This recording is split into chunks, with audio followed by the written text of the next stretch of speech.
Hello everybody, it's Michael Lanigan here in Indonesia. It is December the 31st, it's a Wednesday, 2025, and I've asked the phone to tell me a story. So I said, tell me a nice story from anywhere. So the phone told me this story. I'm just going to read the story that the phone told me, the artificial intelligence. So just tell me a story.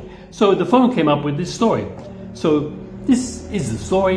It is the context of the story is testing the Trinity. And here is the story. I'm reading it off the phone.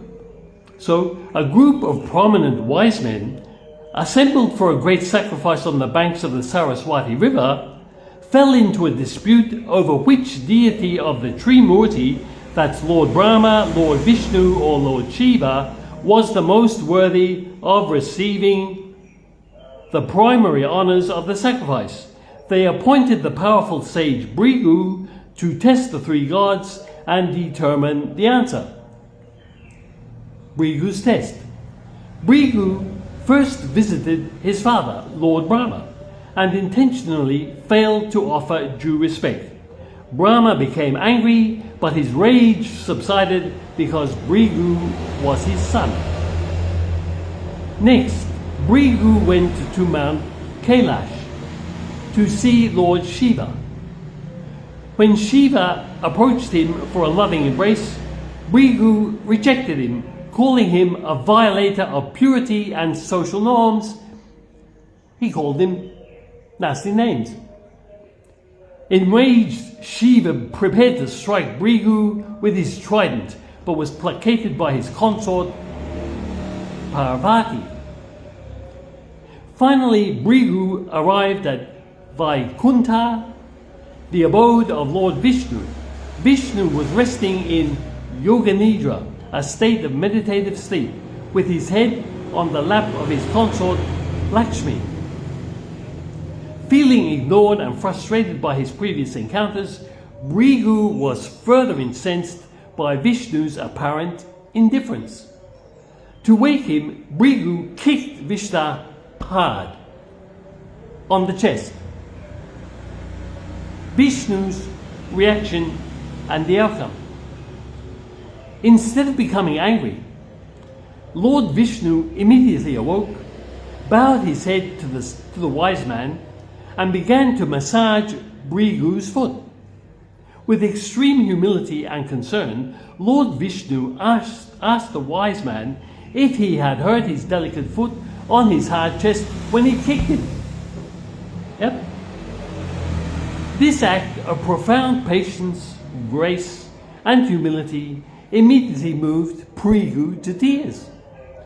Overcome with embarrassment and awe, Brigu realized Vishnu's true greatness and declared him the supreme deity most worthy of the sacrifice. Now that's a little story. I don't know what that means. The phone just told me that story. Now, I'd like to tell you about the famous French writer, Mr. Molière. I'm not sure if I pronounced that correctly. My apologies to the French people. Please excuse my French. So, Molière wrote a play many years ago, many hundreds of years ago.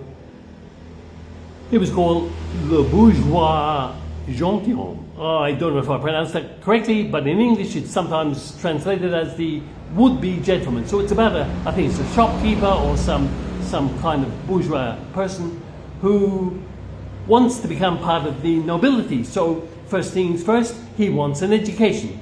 So he calls in two philosophers. So these are the scholars. These are the men of reason, the men of equanimity. So these are the guys who have the rational arguments. They're very cool, calm, and collected. And so they start having a debate. So they wanted this to demonstrate to the shopkeeper, this is how we engage in logical, cultured, high society, high culture, educated debate, very cultured. So not riffraff, no, they're not riffraff, they're not drunkards brawling in the street, no, they're educated.